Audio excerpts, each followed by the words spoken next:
기야, 최서혜. 여보. 서재에서 무엇을 쓰던 최순호는 그 안에 경희의 부르는 소리에 붓을 멈추었다. 여보세요? 거기 계세요? 남편의 대답이 늦으니까 재차 부르는 소리가 들린다. 으스름한 초승달빛이 소리 없이 흐르는 뜰을 지나 순호의 서재방으로 올려 들어오는 그 소리는 몹시 거칠다. 그러자 뒤따라 으아 엄마 하는 어린애 울음소리가 처량히 들린다. 왜 그러우? 순호는 아내의 소리에 맞장구를 치면서 교의에서 일어섰다. 이리 좀 나와요. 누가 애를 버리고 갔어요. 그 소리는 날카롭게 순호의 신경을 찌르르 울렸다. 순호는 교의에서 벌떡 일어섰다. 그러나 순호는 아주 진중한 태도로 천천히 걸어서 밖으로 나간다. 할멈. 경희는 황급스럽게 할멈을 부르더니 이 뒷집 언니 좀 오시래. 큰일 났네. 퍽 황황해한다. 순호는 마루 아래 내려섰다. 서늘한 초가을의 으스름 달빛은 퍽 처량히 뜰을 엿보고 있다. 뜰에는 어느새 여자의 그림자가 대여섯이나 어른거린다. 얘, 너 왜 내냐? 응? 울지 말고 이리 오너라. 순호는 천천히 대문간으로 걸어나간다. 어둑시리한 대문 그림자 속에 유령같이 어른거리는 조그만 그림자는 엄마, 잉. 구슬피 부르짖으면서 밖으로 엉금엉금 나간다. 아이 어서 붙잡아요. 어디로 가리다. 처음부터 지접을 못하는 경희는 더욱 어쩔 줄을 모른다. 얘 울지 마라. 너 왜 내냐? 응? 저리 가자. 순호는 어린 것을 안더니 문간 바닥에서 넌짓넌짓 흰 포대기를 집어들고 들어온다. 어린 것은 목을 놓아 악을 쓰고 운다. 붉은 몸뚱이에 찬물을 받은 사람같이 흑흑 느껴가면서 엄마를 부르는 그 소리는 차고도 혹독한 세상을 저주하는 듯이 마디마디 서름이 피어서 오장이 쓰러지는 듯하다. 그건 뭐라고 거기 놔요. 괜히 덧칠이다. 우리 집에 애가 없는 줄 알고 길러줄까 해서 버린 게지. 어린 것을 안아다가 마루에 놓으려는 순우를 보면서 그 안에 경희는 발악하듯이 소리를 지른다. 그러면 어떡하나? 순우는 어쩔 줄 모르고 주절거린다. 이때 웬 여자의 그림자가 문간에 급히 나타나더니 이게 웬일이야? 하면서 마루칸으로 간다. 그 여인은 유명한 전도 부인이다. 서재 유리창으로 흘러오는 전등불 빛은 뜰 화단을 스쳐서 건너편 마루의 한 귀퉁이를 밝게 비추었다. 아이 아니에요? 누가 문간에 애를 버리고 갔어요. 저를 어떻게 해요? 경희는 큰 짐이나 진 듯이 걱정이 자심하다. 아이 끔찍해라. 그래 누가 봤나? 그 여자의 소리는 물에 빠진 사람 같다. 지금 금방 할멈이 보고 이르기에 뛰어나오니 참말이겠지. 그래, 할멈. 버리고 가는 사람을 못 봤나? 획 돌아서서 할멈인지 어둑한 처마 그늘 속에 서 있는 그림자를 본다.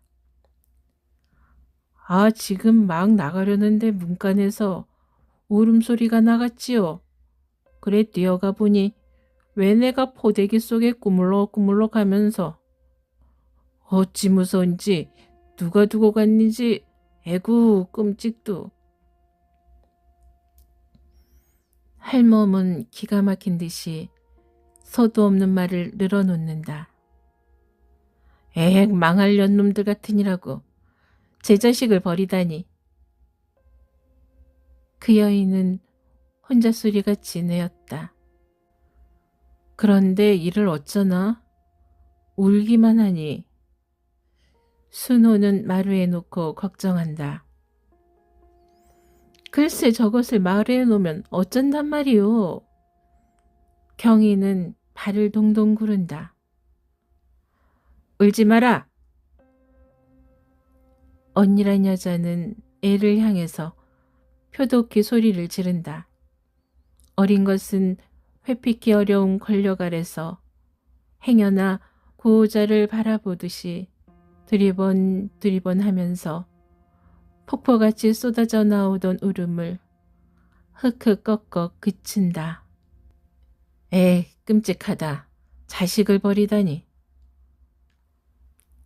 최순호는 혼잣말처럼 내이면서 엎혀나가는 어린 것의 뒤를 바라본다.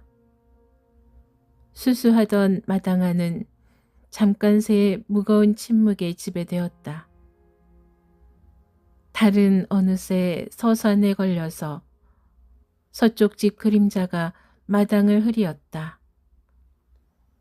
마당에 고요히 서서 잠깐 새에 꼼짝하지 않는 사람의 그림자들은 송장을 받쳐 세워놓은 듯하다.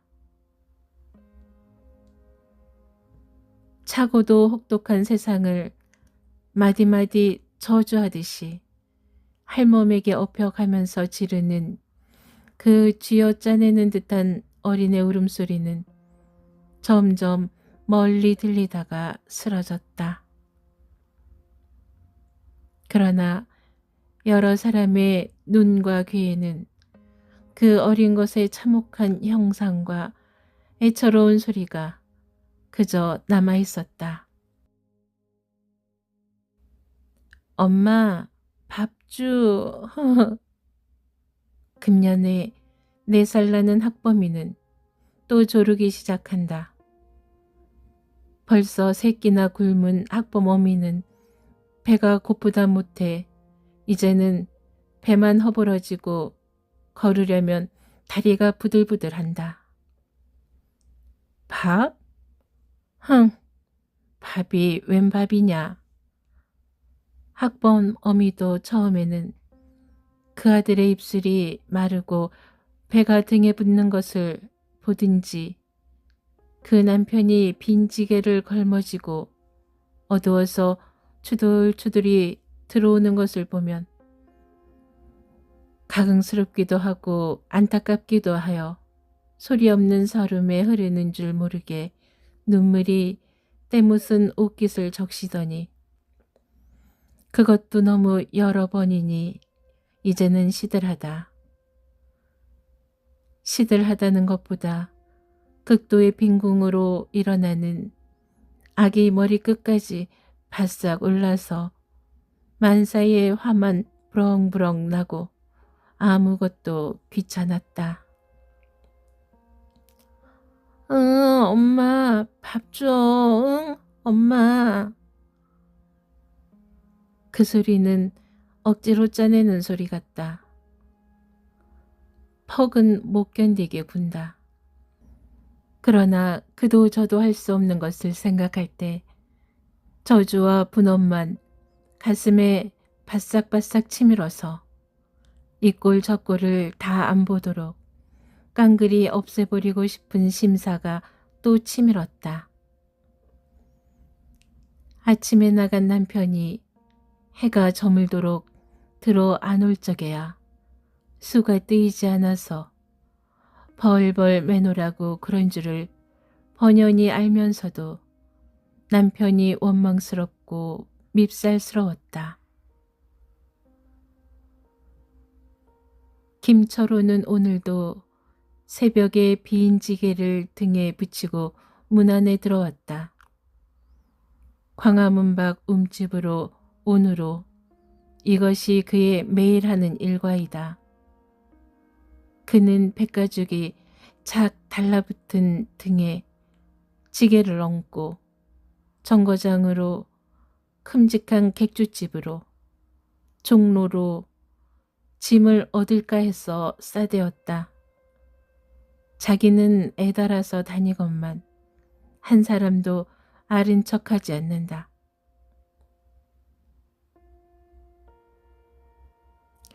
굽는 데는 단골이 된 철호였지만 새끼나 굶고 싸대일라니 땀만 부직부직 흐르고 등이 구부러서 걸음이 나지 않았다. 이렇게도 신수가 궁할까? 호떡값이라도 얻어야 할 텐데. 야글거리는 가을볕이 서쪽 산 위에 기울어지니 그의 마음은 더욱 초조하였다. 젖도 못 먹는 어린 것과 그 애미가 칼칼이 마르는 형상이 눈앞에 선에서 애가 끓는 듯하다. 어느새 장안에는 전등이 눈을 떴다. 종로에는 파란 불빛 아래 야시장꾼이 버글버글 끓는다. 철호는 하는 수 없이 아침에 나오던 그 꼴로 집으로 돌아갔다. 그는 버글버글 끓는 야시를 힘없이 헤어간다. 모든 것이 꿈속 같다. 인력거에 실려서 지나가는 기생이나 단장을 휘두르면서 배를 내밀고 있는 신사나 유란히 외치는 싸구려 소리나 좌우 전방에 늘어놓은 화려한 물품이나 모두 어째서 그런지 알 수 없었다. 그는 광화문 밖 움집으로 왔다. 집부스러기 양철 조각 떨어진 거적으로 애인 움집은 황혼빛 속에 오랜 무덤 같다. 철호는 기침도 못 짓고 문 밖에서 지게를 슬그머니 내려놓았다. 호떡 하나 못 사들고 새내끼나 굶은 식구 보기는 참말로 쓰린 일이다. 날 잡아먹어라. 밥이 무슨 밥이냐. 흥, 응. 안에서 울려나오는 소리에 철호는 귀를 기울였다. 응, 밥주. 응, 엄마. 이 자식아 왜 이 성화냐, 응? 이 망할 자식 같으니라고. 여편네는 악을 빡쓰면서 어린 것을 툭탁 쥐어박는 소리가 들렸다. 아야, 아이고. 지르는 학범이 소리는 숨이 끊어지는 듯하다. 철호는 땅에 꺼지도록 한숨을 쉬었다. 이 자식아 귀 아프다. 울음을 안 그칠 테냐. 또 탁탁 치는 소리가 들린다. 에고 엄마. 철호의 가슴에는 알 수 없는 분노가 떠올랐다. 아니, 분노라는 것보다도 저주였다. 그는 거정문을 탁 지르고 안으로 뛰어들어갔다. 이년, 오라질년 같으니라고. 그는 두 눈에 불이 행해서 어둑한 속에서 구물거리는 여편네의 머리채를 휘어잡았다. 왜 남의 머리는 쥐어, 응? 왜 남을 못살게 굴어? 여편네의 목소리는 날카로운 줄로 쇠를 쓰는 듯이 어두운 공기에 파문을 일으킨다. 이년아 철없는 것을 달래지는 않고 웬 바락이야, 응? 바락이 웬 바락이야. 그는 한 손으로 머리채를 감아들고 한 손으로는 여편네의 등을 사정없이 꽝꽝 때린다. 에고 사람 살리오. 절로 못 주고 하는 것을 어디 실컷 때려라. 야 이놈아, 그러지 말고 뼈를 갈아먹어라. 응? 여편네는 발악을 하면서 목을 놓아 통곡을 친다. 야 이년아, 이 소리를 못 그칠 테냐? 이번에는 발길로 차고 주먹으로 모은다. 응, 끼. 발길에 가슴을 잰 여편네는 외마디 소리를 치고는 그만 거꾸러져서 잠잠하다. 망할 년 같으니라고. 철호는 숨이 차서 어깨를 들썩들썩하면서 쓰러진 여편네를 노려본다. 이제는 집안이 캄캄하여 잘 보이지도 않았다. 이 자식 왜 이리 우니? 어미아비 싸움에 놀라서 더욱 소리를 지르고 우는 학범이는 그저 어두운 구석에서 쿨척쿨척 응응한다. 못 그칠 테냐? 이 자식 저리 가라. 왜 뒤지지 못하니? 철호는 울음나는 구석을 향하여 발길을 획 던졌다. 발길에 채인 학범이는 또 애고고 하면서 운다. 철호의 가슴은 뭉클했다. 굶주린 처자를 먹없이 때린 것이 퍽 후회스러웠다. 전신의 피가 다 말라서 배꼽이 갈리는 소리 같은 학범의 소리는 더욱 들을 수 없다. 차라리 그 소리를 피하여 이꼴 저꼴 보지 말고 어디라 없이 가거나 그렇지 않으면 여편네고 자식이고 어느 굶지 않을 때 보내고도 싶었다. 그의 가슴은 무슨 큰 불상사를 얘기하듯이 울렁거렸다. 철호는 무덤같이 늘어진 움집 사이로 힘없이 걸어나갔다. 쓸쓸한 밤 공기 속을 흘러내리는 파란 초승달 빛은 깨저분한 냄새가 흐르는 땅에 소리 없이 떨어졌다. 바람결의 문 안으로 스쳐오는 분주 잡다한 소리는 꿈속같이 들렸다. 철호는 집을 돌아보고는 한참씩 서서 주저거렸다. 그의 가슴은 뿌지지하면서 울렁거렸다. 청길이나 되듯이 까맣게 높은 한강 철교가 안개 속에 잠긴 듯이 그의 눈앞에 얼푸름이 나타났다.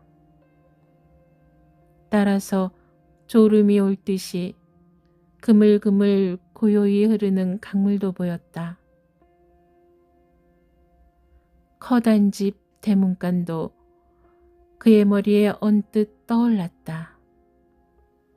아이고 학범아. 거품을 꾸직꾸직 몰고 바락을 쓰면서 날뛰는 아내의 그림자도 보이는 듯 하더니 뒤따라 엄마 하면서 개굴창에서 헤매는 학범의 꼴도 베는 듯하다. 철호는 몸을 부르르 떨었다. 그는 무의식 가운데 등에 업힌 학범위를 만지면서 넘어다 보았다. 학범위는 등에 뺨을 붙이고 고요히 엎드렸다. 아, 참말로 못할 노릇이다. 그는 여러 번 발을 돌쳤다가는 걷고 걷다가는 돌쳐서 주저거렸다. 망설이던 그는 다시 굳센 결심을 하고 종로에 나서서 빨리빨리 걸었다. 사람들이 버글거리는 사이를 휘저 올라오다가 경운동 골목으로 들어서서 한참을 나아간다. 한참 올라가다가 창덕궁 나가는 길로 돌아서서 다시 개동 골목으로 올라간다. 대여섯 집을 더 가더니 왼편으로 휙 돌아서서 들어가다가 막다른 골목에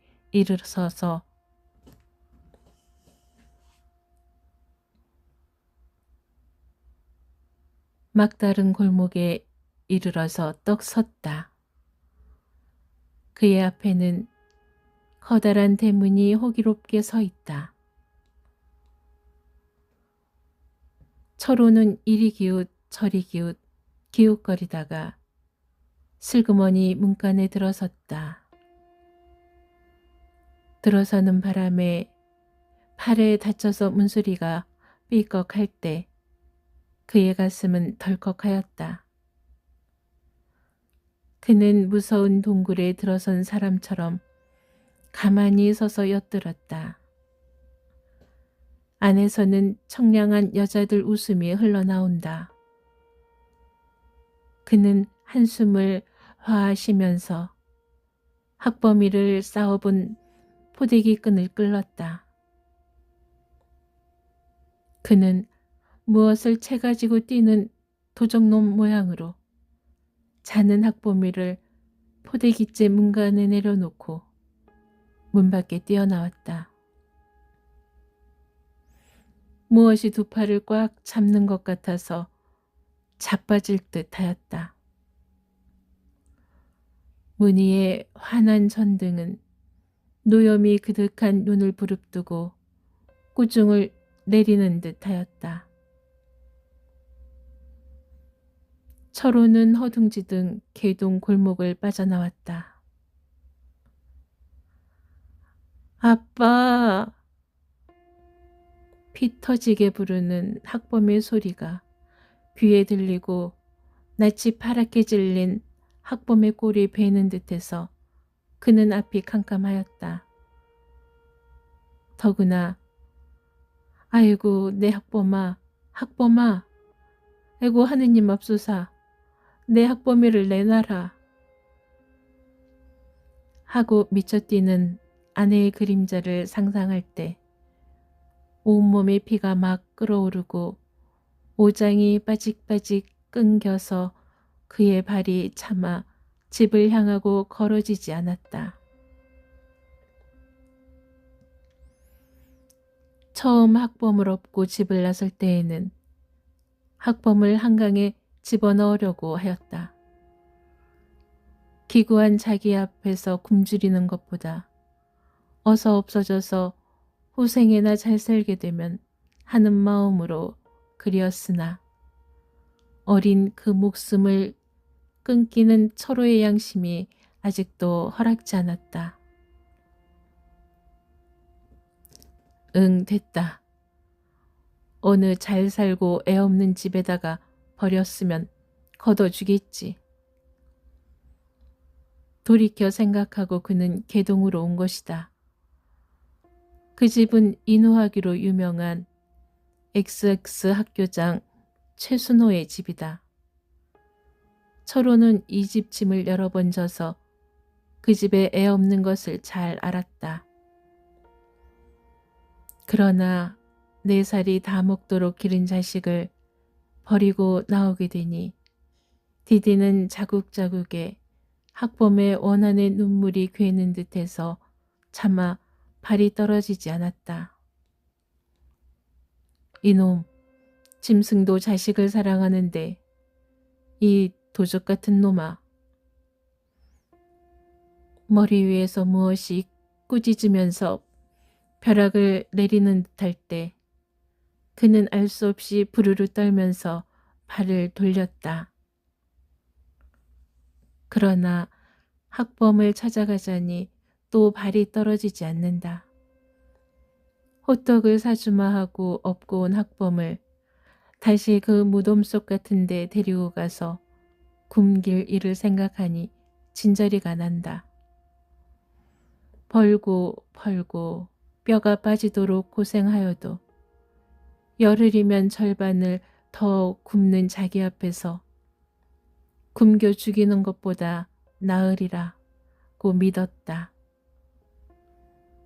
점잖은 집이요 자식 없는 집이니 길러줄 줄 믿었다. 철호는 제동 파출소 앞을 나오다가 파출소에 달아놓은 밝은 현등을 볼 때 가슴이 섬뜩하여서 발을 돌려 창덕궁을 향하여 걸었다. 아까까지 철호에게 화려하고 부럽게 보이던 만호 장안은 갑자기 변하여 복마전같이 보였다. 철호는 눈을 들어 모든 것을 두리번 보았다. 크고 작은 건물들은 녹슨 백골을 저장한 마굴 같다. 총총한 전등은 유령의 험한 눈초리 같다. 들리는 소리, 보이는 빛이 모두 도깨비판 같다. 그는 우뚝 서서 눈을 딱 감고 모든 것을 보지 않으려고 하였다. 일주일 뒤였다. 출출 내리는 가을비는 황혼에도 멋지 않았다. 땅은 질척질척하다. 수정화를 이어놓은 듯한 빛발 속에 꿈같이 보이는 전등불은 묽은 땅에 어른이 비치었다. 종로에는 야식꾼이 없어서 고요한데 벌건 전차에 내왕하는 소리만 처량하고 밤은 깊었다. 무겁게 나직이 들이운 잿빛 구름은 그저 비를 쏟고 있다. 전등은 의연히 편히 눈을 뜨고 있다. 이때 사람의 자취가 끊긴 어둑한 개동골로 들어가는 그림자가 있다. 출출 내리는 빗속을 우비도 없이 걸어가는 그림자는 쓰러질 듯 흥덩흥덩 하다가는 겨우 무거운 몸을 지탱해 가지고 비틀비틀 걸어간다. 응애! 그 그림자는 대여섯 집 올라가서 왼편으로 돌아지더니 막다른 골목으로 기울어져서 커다란 대문 앞에 우뚝 서서 흔들흔들 하면서 무늬에 달아놓은 전등불을 물끄러미 본다.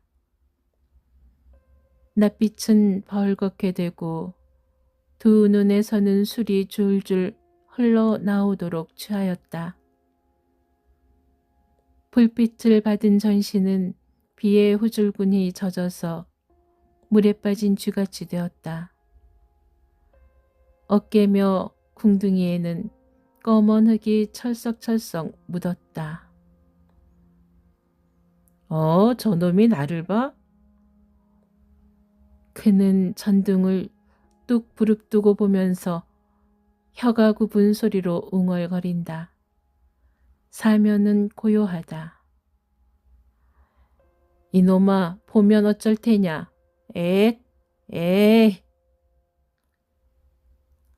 그는 어깨를 으쓱하고 머리를 숙이면서 흥글벙글 하다가 대문에 가서 탁 쓰러지면서 학범아, 학범아